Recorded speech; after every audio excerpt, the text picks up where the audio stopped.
Welcome to Virteva's Let's Talk podcast, the show that analyzes the newest technologies in cloud and how to manage those technologies to help your business teams be successful. It's episode 9, and this week we're joined by Chris Strong, our Microsoft practice lead, and we're going to be breaking down Inspire 2023. But before we begin, I wanted to remind our listeners that if you haven't already, please toss us a like, subscribe, or follow on either our YouTube video, YouTube page, or inside your podcast app of choice.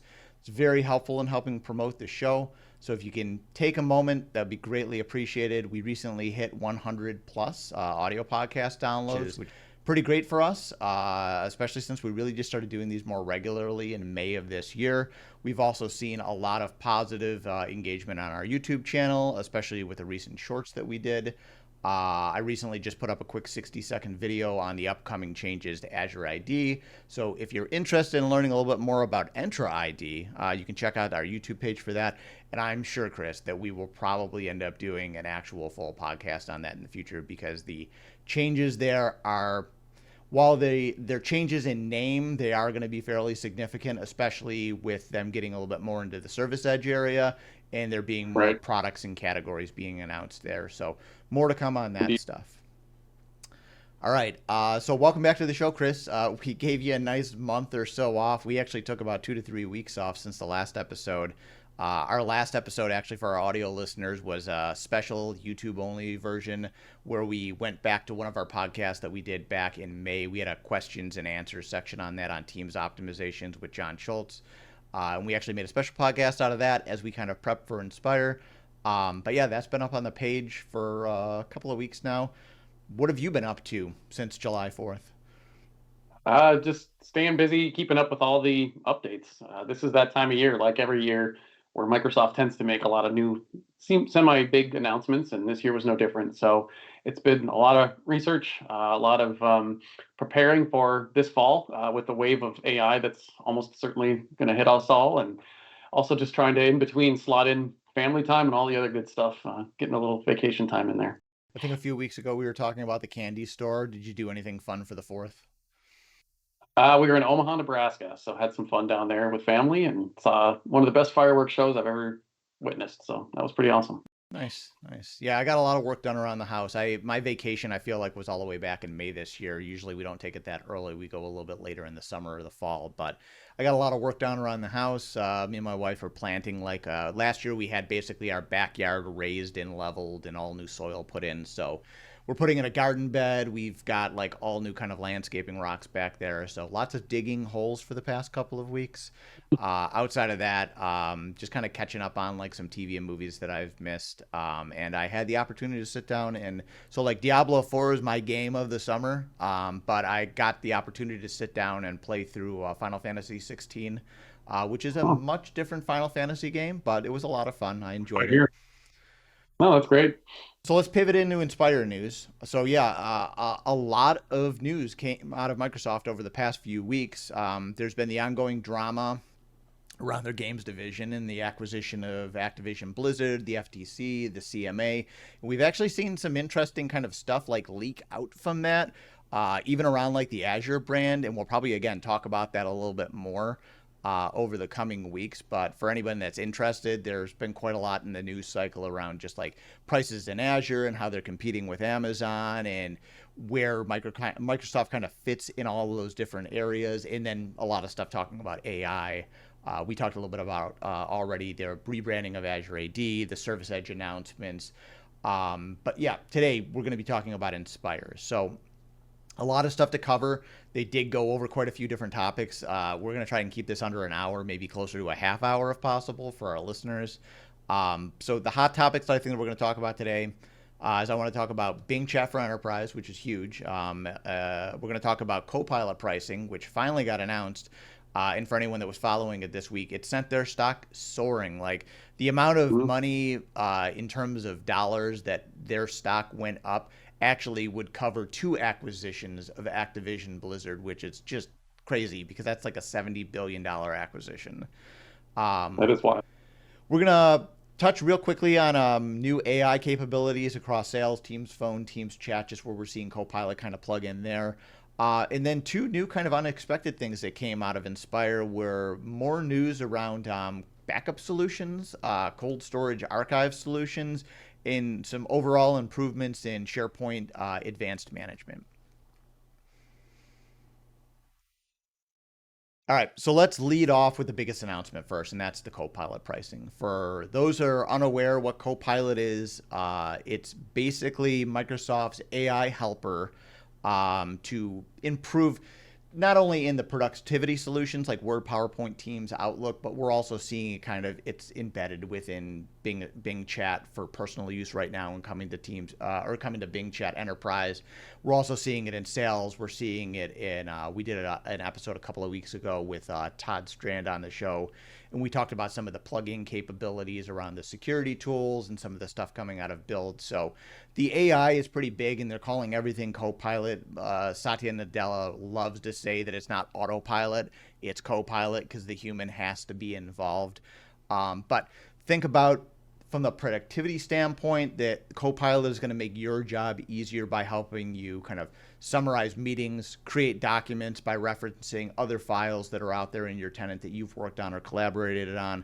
It'll even help you write and respond to emails. I actually used Copilot this week, Chris, to write a thank you email, and it was very helpful.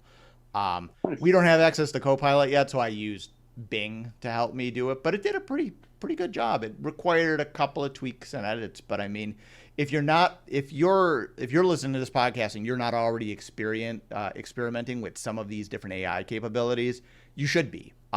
Certainly don't go putting financial information or personal or health related information into it. At least not until we talk a little bit more about Bing Chat Enterprise here in a moment, but you should play with it and get used to it because this is the wave of the future. I'm not so sure that this is the biggest thing since like the inception of the internet back in like the 90s. But it's going to be pretty big and it's going to change the way that we work. So yeah, anyways, pricing, that's what everyone wants to hear, right? So $30 per month per user.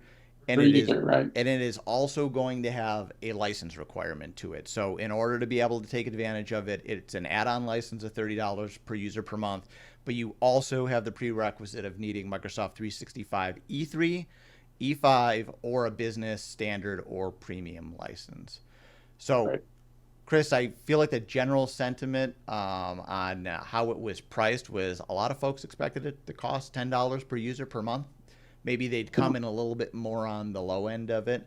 But the announcement of $30 per user per month certainly didn't stop the investors from driving up their stock prices on Tuesdays. So clearly this thing seems like it's going to be a hit. Love to hear your feedback on the pricing and just the overall general uses of it.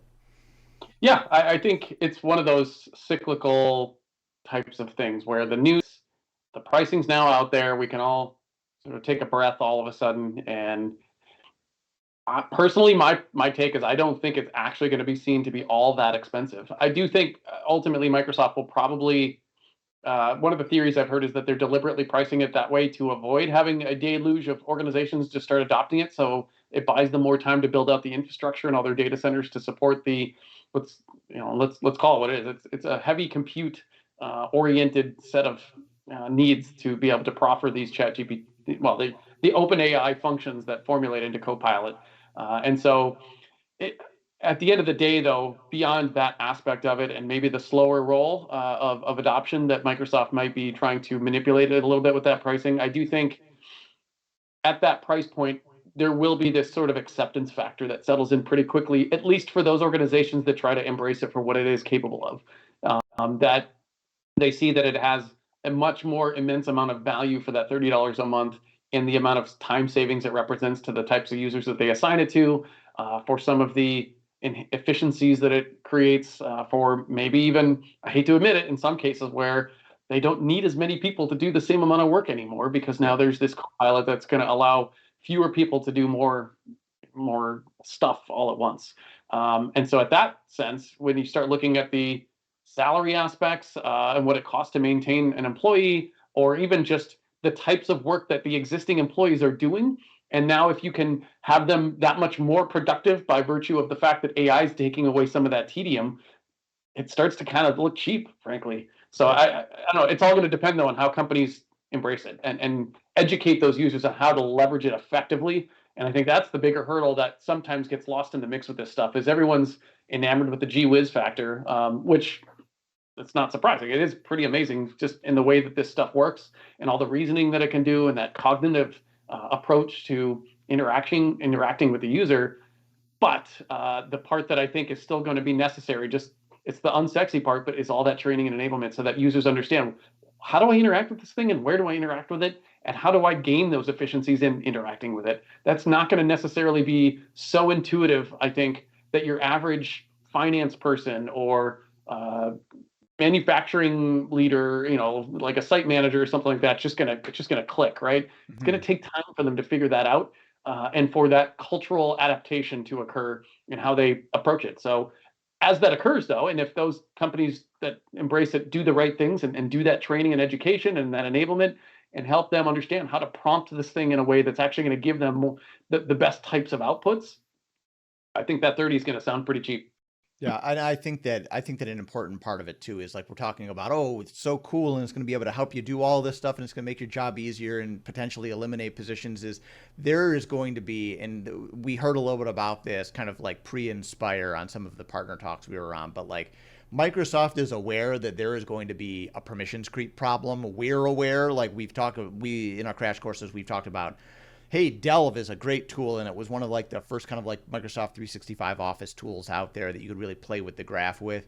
And there's a lot of creep out there in organizations. They don't manage their SharePoint files or their OneDrive files correctly, and a lot of people Yeah. have access to them that maybe shouldn't.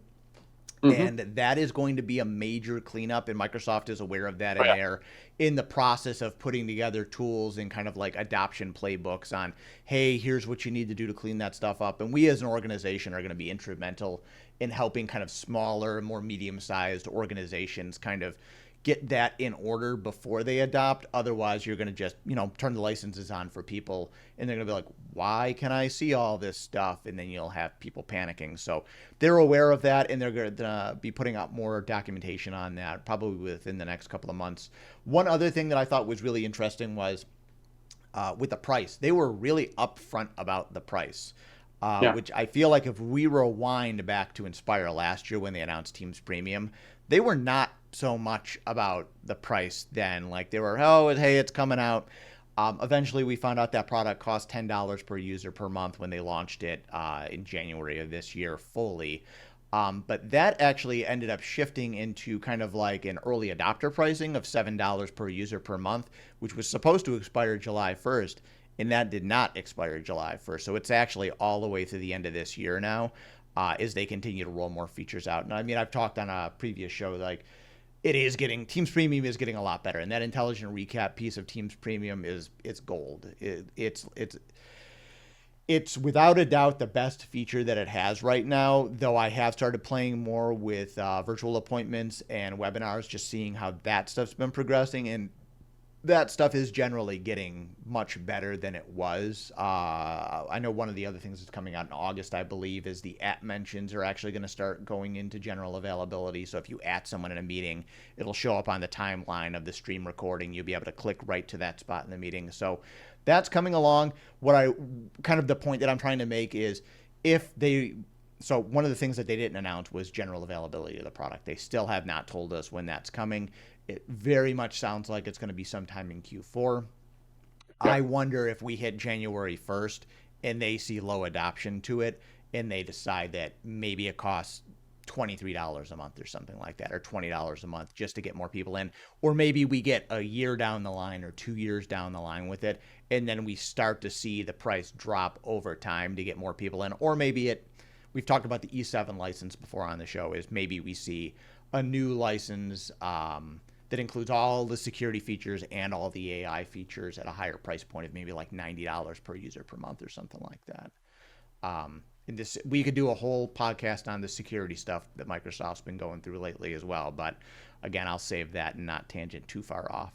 All right. Well, just Yeah, quick go ahead. comments on that before you move on. So, I personally don't think they're going to have too much of a problem with people or finding organizations that are willing to pay whenever it does release, whether it's this fall or winter or whatever the case may I think be. it's economic Enough. conditions. I think it's economic Well, conditions and what the fall looks like. that drives that. Certainly there's an aspect to that. I just have this strong sense that there's just so much fascination, and it's in the zeitgeist so much right now that I'd be surprised if they didn't get a massive wave. Now, keeping those individuals from dropping the license is another factor, and I think they need to do a lot to make sure that that's the case, that people embrace it the right way. I know they're developing like the center of excellence capability to try and help make sure that there's a longevity to it and not just a toy to play with for a month and then forget about it. Yep.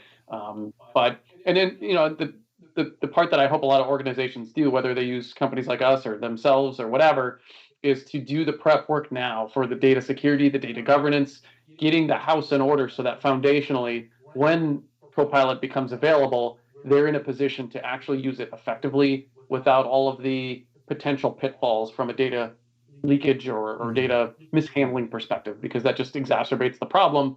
If you already have a, let's call it a zero trust, non-compliant or non-optimal environment combined with limited data governance, or at least not consistent, now AI is just going to make that problem worse.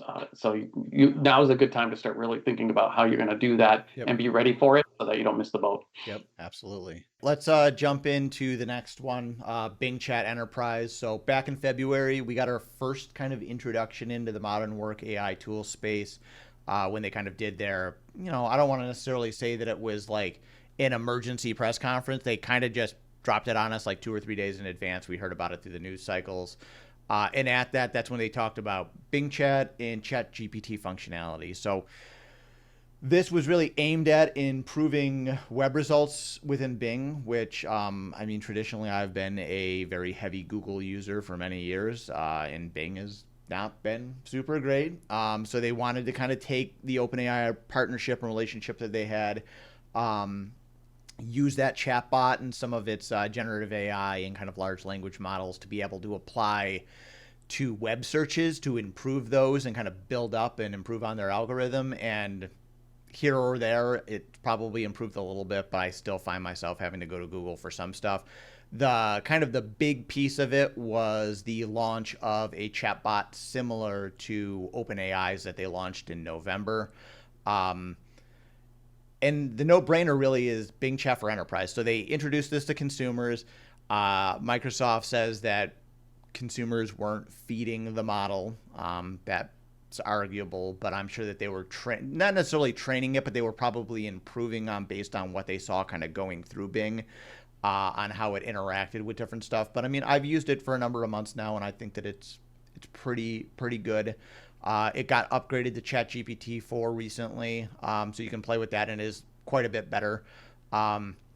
The difference kind of, I think, between the OpenAI version of it and the Bing version of it was that I feel like at least the OpenAI version was a little bit better at putting together longer, more descriptive answers to questions you may have had, but it was limited to that data set of what, like March or September of 2021 or something like that, whereas Bing could basically search the entire web up to current dates.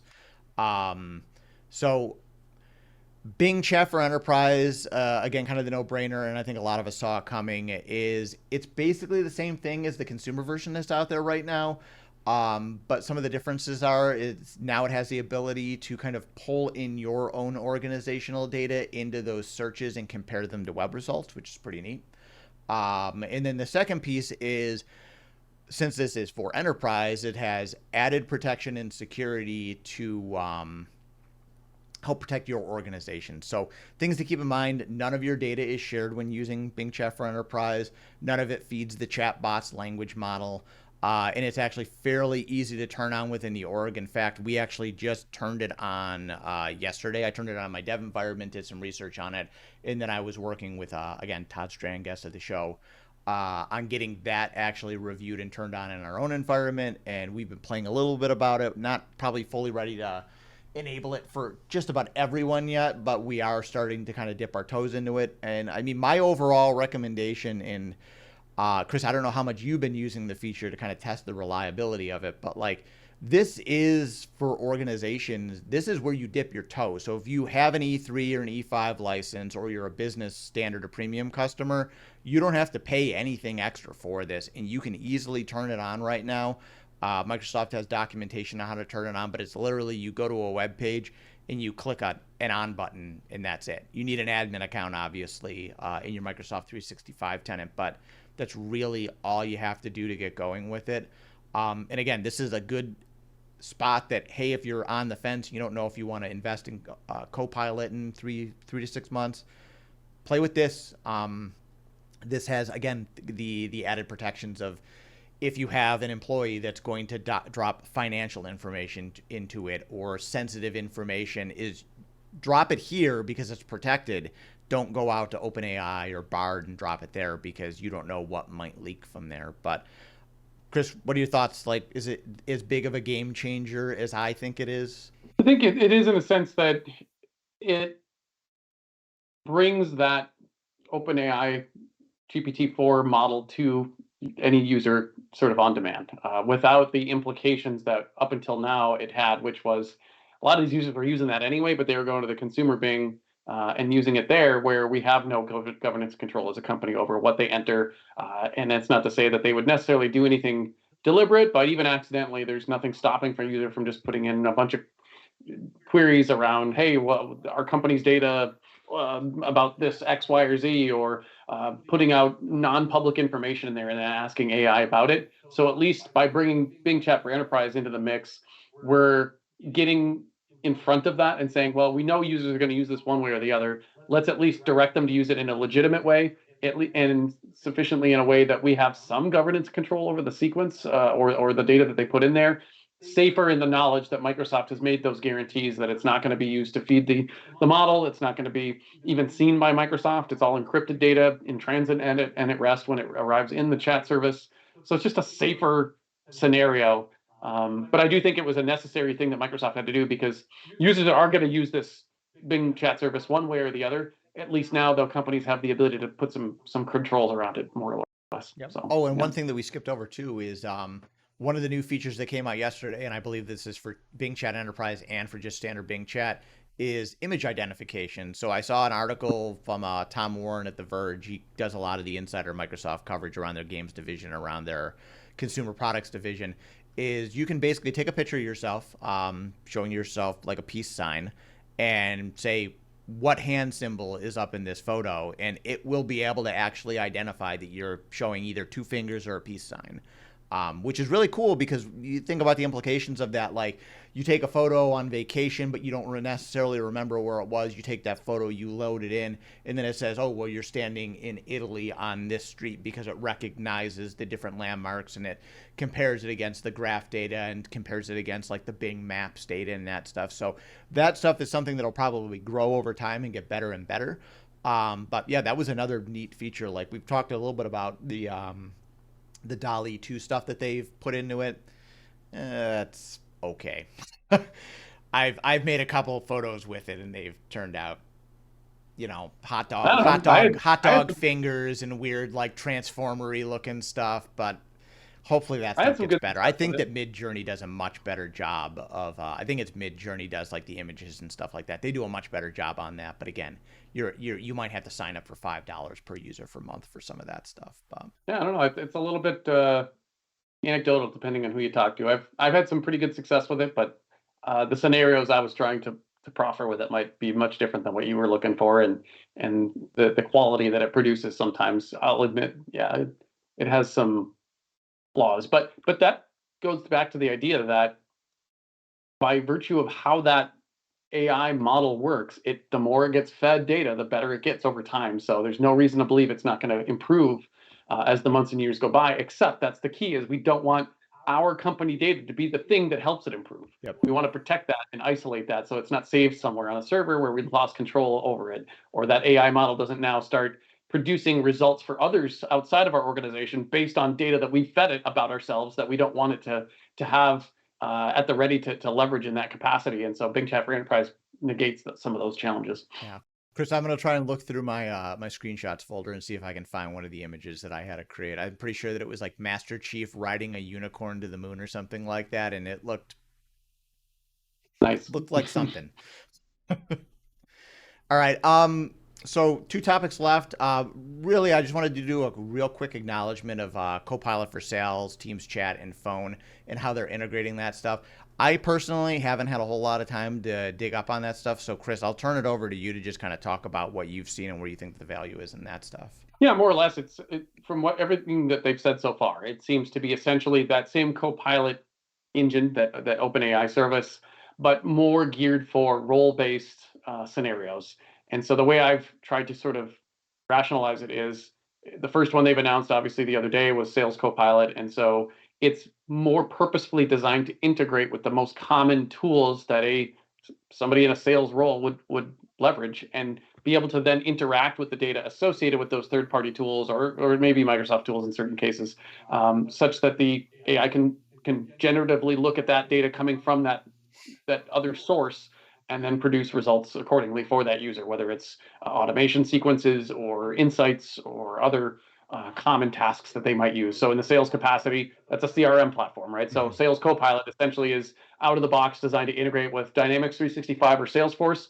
I'm sure that's just the first of what will be many CRM platforms that it works with. To again, like in the moments that these individuals in sales roles are working in something like email or chat, now they don't have to navigate out to all the CRM platforms to have to do data discovery necessarily, or to look for something that they're trying to do, or if they want to write an email or do a campaign or whatever.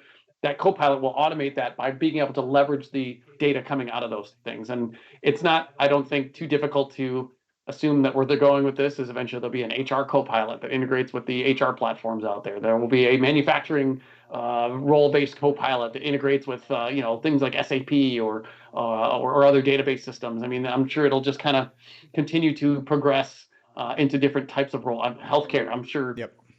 I'm eager to see what they do with that, and just different healthcare-related role Copilots that maybe integrate with HR, or excuse me, EMRs. So that's an acronym I was trying to think of, like Epic and Cerner and that sort of thing, Yep. where now it can safely and securely interact with the data, maybe patient data, so that as a physician is doing it rounding, perhaps. Now there's a lot of automation that can be brought to bear. And obviously Microsoft bought Nuance, and they already announced some updated scenarios for things like transcription automation and that sort of thing.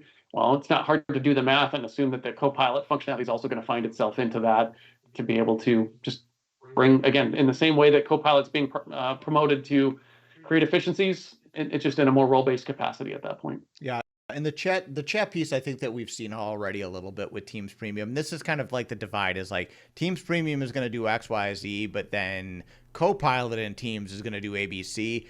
And the separation on that for me, at least from what I've seen so far, so like intelligent recap, that is clearly Copilot in the background doing that stuff, but it's Sure. branded a little bit differently. Whereas I think like the chat opportunity or like the showing up late to a meeting opportunity, like, so they're not going to be the two things. They are, we've heard from them is that you have to buy both if you want the functionality of one or the other.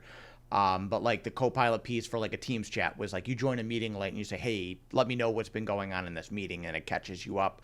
I imagine that very similar to intelligent recap, that meeting's got to be being recorded to have the transcription on in order to do that.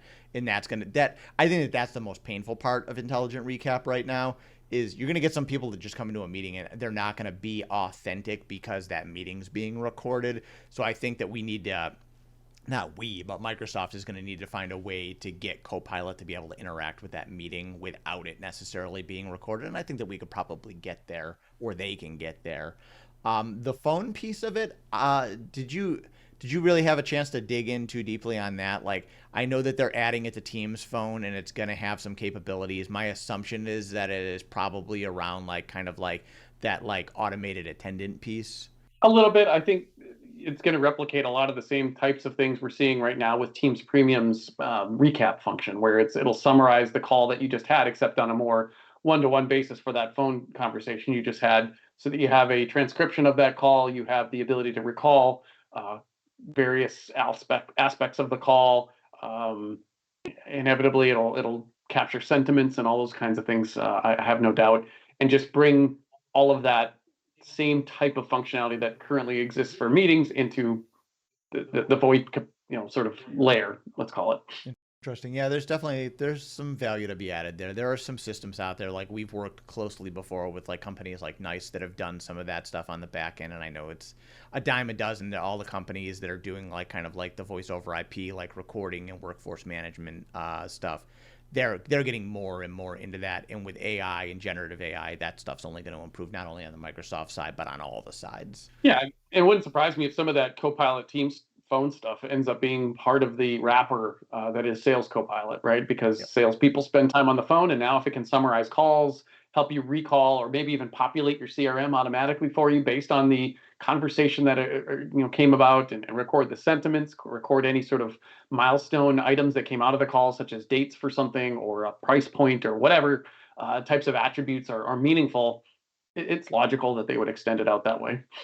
All right, so last couple of topics here. And this was the one that kind of came out of the blue again, like the Entra stuff. Like we weren't necessarily expecting that. I think that we kind of anticipated at some point that this stuff would show up as backup and archiving capabilities in Microsoft 365 outside of just kind of like the OneDrive known folder sync piece. So last year, Microsoft introduced Syntex, and we've talked about that a little bit before on the show. What that product does is it uses AI to basically kind of help enrich content with automatic processing to help spread your data out across your different Microsoft 365 apps in the organization. We've been hearing more and more lately about how it interacts with Copilot plugins. We heard that back at the Build conference. Improvements to OCR, optical character recognition, and then just general content assembly. And that's been adding more and more value over time. As that content grows, so does your storage, or at least so does Microsoft says it does. And they actually came out with a quote here that I'm reading from their blog article that it said that its customers are adding more than 2 billion documents and emails to Microsoft 365 on a daily basis. And I mean, with how large that platform is, I could believe that. There's a lot going on out there, whether it's files being added, videos, different types of image assets, chats, meetings, stuff like that. Like I could believe 2 billion. And I think that, so if we kind of get in the time machine and we go back 10, 15 years when cloud adoption first really started happening and everyone was still on-prem, and this years before the dark times of the pandemic, uh, I think that most people kind of had like those Tivoli or different types of like backup solutions on-prem that backed up their file servers. And they, you bought storage media, you put it in the data center, and, that's where your cost was. As people started moving to the cloud, Microsoft, obviously, again, you could back up your files, SharePoint, OneDrive, stuff like that. But it wasn't really backing them up. It was just kind of, they were in storage, and you were never really having to worry about hitting the end of the drive because you had so much space. Again, depending on where your licensing is you might have had 2 terabytes, or you might have had a very, very, very large amount of space depending on the users that you had in your environment. 10 years ago, you didn't have to worry about running out of space. But coming back to kind of the pandemic, is everyone was recording meetings and people weren't going on site, and you couldn't sit on the VPN and upload a 200 megabyte file to your on-prem data center storage. So instead, you would start doing that into the cloud, and more space started getting eaten up there. And now I think that Microsoft is starting to realize that, hey, there needs to be a better solution as more customers become either hybrid or cloud only. You need to be able to back up your content when you don't have a local data center anymore. So if you do hit that disaster scenario, like you're hacked or you get malware in your system, you need to recover, you have that data backed up so you can easily get it back. Or just in general, like, and this is where the cold storage option comes with the archiving piece, is if you're looking at SharePoint, Microsoft is calling this SharePoint Advanced Management. If you're looking at, hey, there are SharePoint sites out there that have 2, 3, 4, 5 gigs of space on them, or space being taken up rather, and this content hasn't been accessed in 2 years, well, why aren't we sending that to cold storage? So I think that they had a good play here to kind of introduce this stuff. This isn't available yet. It's probably Q4, honestly, probably a Q1 release. They're talking about it going into preview in the fall. There's no pricing around it yet. I imagine that it'll probably be similar to kind of other cloud storage solutions like Glacier is you're paying this many cents on the dollar for this many gigabytes that you're uploading into the cold storage. And generally, it's pretty cheap. But again, with cold storage is generally the expectation is when you send it up, you're probably not bringing it down all the time. So we'll have to figure out what that means for how long it takes to get your data back. But this is a good another example too, is like if you've got a lot of data out there on employees that's sitting in a SharePoint drive, they're no longer with the company, but you're keeping that because you need to retain it for record keeping purposes or for legal purposes, is now instead of having it sit kind of on like that warm storage that's out there, is you can move it up to the cold storage and you can pull it back down as you need it to free up space so that you don't necessarily have to invest more money into more SharePoint or Exchange Online or OneDrive storage. But I think it's pretty cool, and I was very excited to hear about it. They showed off some demos on it in the admin tenant on how you can interact with your OneDrive data, your SharePoint data, your Exchange data. And again, Teams falls into that as well because part of the data in Teams sits in SharePoint and other parts sit in Exchange for conversation history. So that's going to be covered as well, but they named those three. Chris, what were your takeaways on it? Yeah, it's certainly helpful to now have Microsoft itself have these capabilities, because for a long time, as you noted, it was third-party solutions that or vendor solutions like Veeam and some others out there that was your only option if you wanted to go as far as backing up and doing a true backup, not an archive, but an actual backup of M365 data or Office 365 data, I should say. So yeah, it's good. It's limited details so far. We've just scratched the surface, like you said. We don't know the price. We don't know all the granular details about how it's going to work. What is helpful is the fact that it is going to probably make things a little easier for organizations, especially those that to this point hadn't been doing any sort of backup or advanced archiving, because now we can apply e-discovery against all those backups. We can run all of our same security measures against it, and just simplify that process.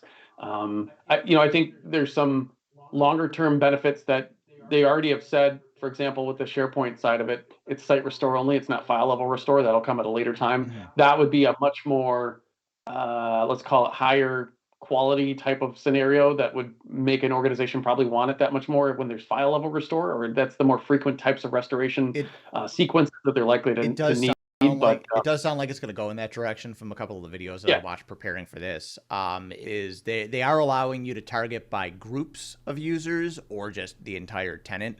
But I mean, kind of no-brainer is like, I can tell you from my years from doing the technical work is there's a lot of users that just like, oh no, I overwrote a document and I need to restore it. And I mean, you have shadow copy for that in previous version that is helpful. But in the cases where they delete something on accident and it's been gone for a week, is you need to be able to get back to that. And this is how you'll get back to it eventually at the file level rather than just everything.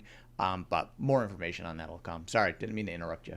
Yeah, no, it's all good. But yeah, the archiving, I think, is the more low-hanging fruit part of that, especially because that was a much more difficult proposition up until this becomes available. And so I'll be eager to see how all the details flesh out, and especially how much all of it costs. I think that'll be the really key factor in whether this takes hold or not. But certainly some companies will say, look, I just want it to be easy.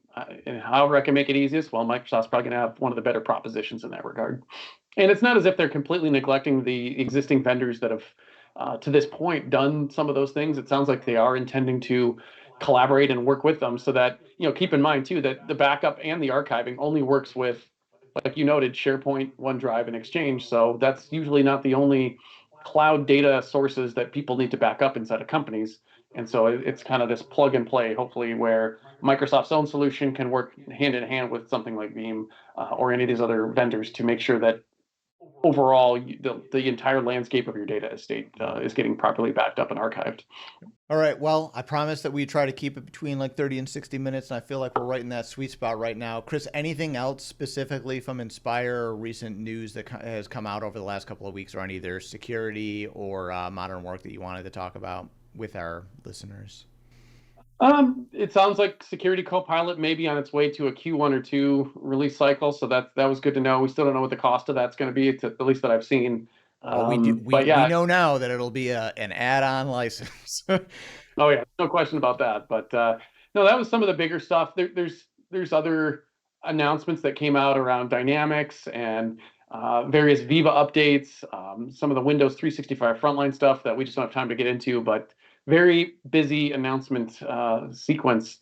But obviously AI has been the overarching behemoth with all of it, and so it's been interesting just to read up on it. Yeah, And I'm sure we have plenty of videos to I come. feel like in previous years, we've been having nonstop announcements. I feel like since February on this AI stuff, but I feel like in previous years, like you kind of hit like this lull period in like mid to late May, going into early July before Inspire, and it just me who lives in Message Center every week and reads through every post that comes out and updates and kind of catalogs and understands where the impact's going to be, so we can talk to our customers to prepare for that stuff.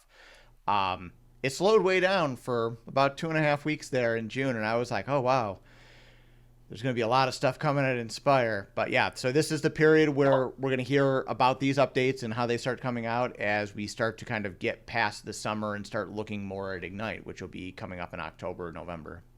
Yeah, we didn't really touch on it, but it's still in that same AI/Copilot vein. But what they're doing with Power Platform Copilot, or especially in Power BI specifically, and then especially Power Automate and Power Apps, that's going to be really powerful too. And that's flying a little more under the radar than the more generalized Copilot functionality. Yep. But I have a feeling that's going to have a major impact as well on the low code development side I of did things. watch the Inspire piece on that. It looks really cool. I still need to dive in more in Power Platform versus Power BI versus Fabric and how they're rebranding everything over there. What they're calling it a data house now, I saw. So it's no longer a data warehouse or a data lake, but now it's a data house because you live in the house and that's where your data is. I feel like that changes all the time, and some of this stuff is probably still used, and some of it's just Microsoft mumbo jumbo on language. But yeah, a lot of interesting stuff going on that side of the fence. All right. Indeed. So for more information on Inspire 2023, you can visit aka.ms/Inspire. As always, Chris, great having you on the show. Happy to have you here. I'm sure you'll be back in the future. I've got some ideas for podcast on Team Premium.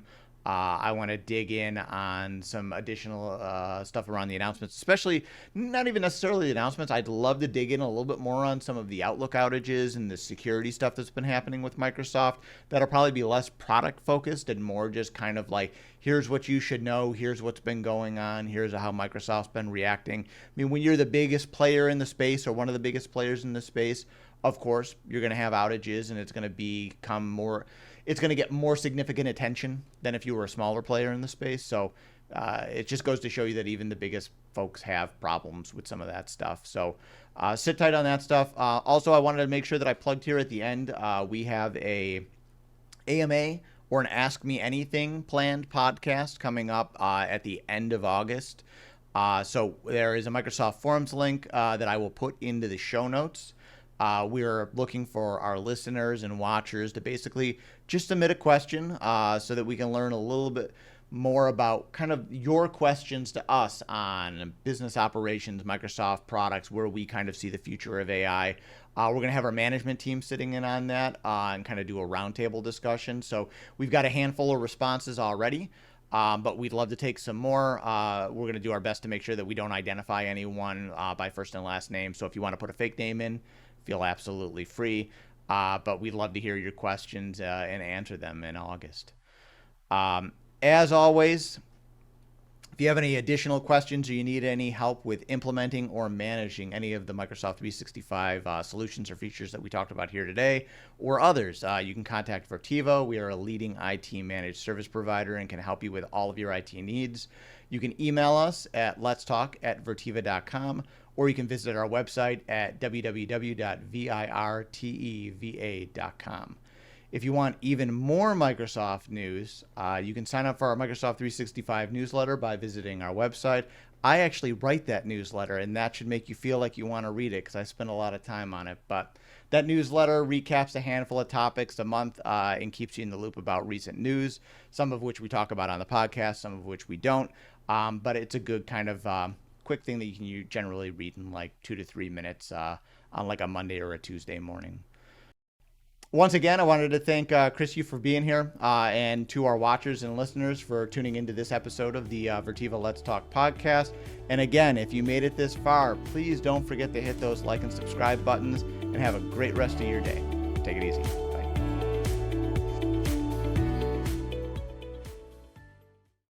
Cybersecurity risks are surging, and company budgets and capabilities are quickly falling behind.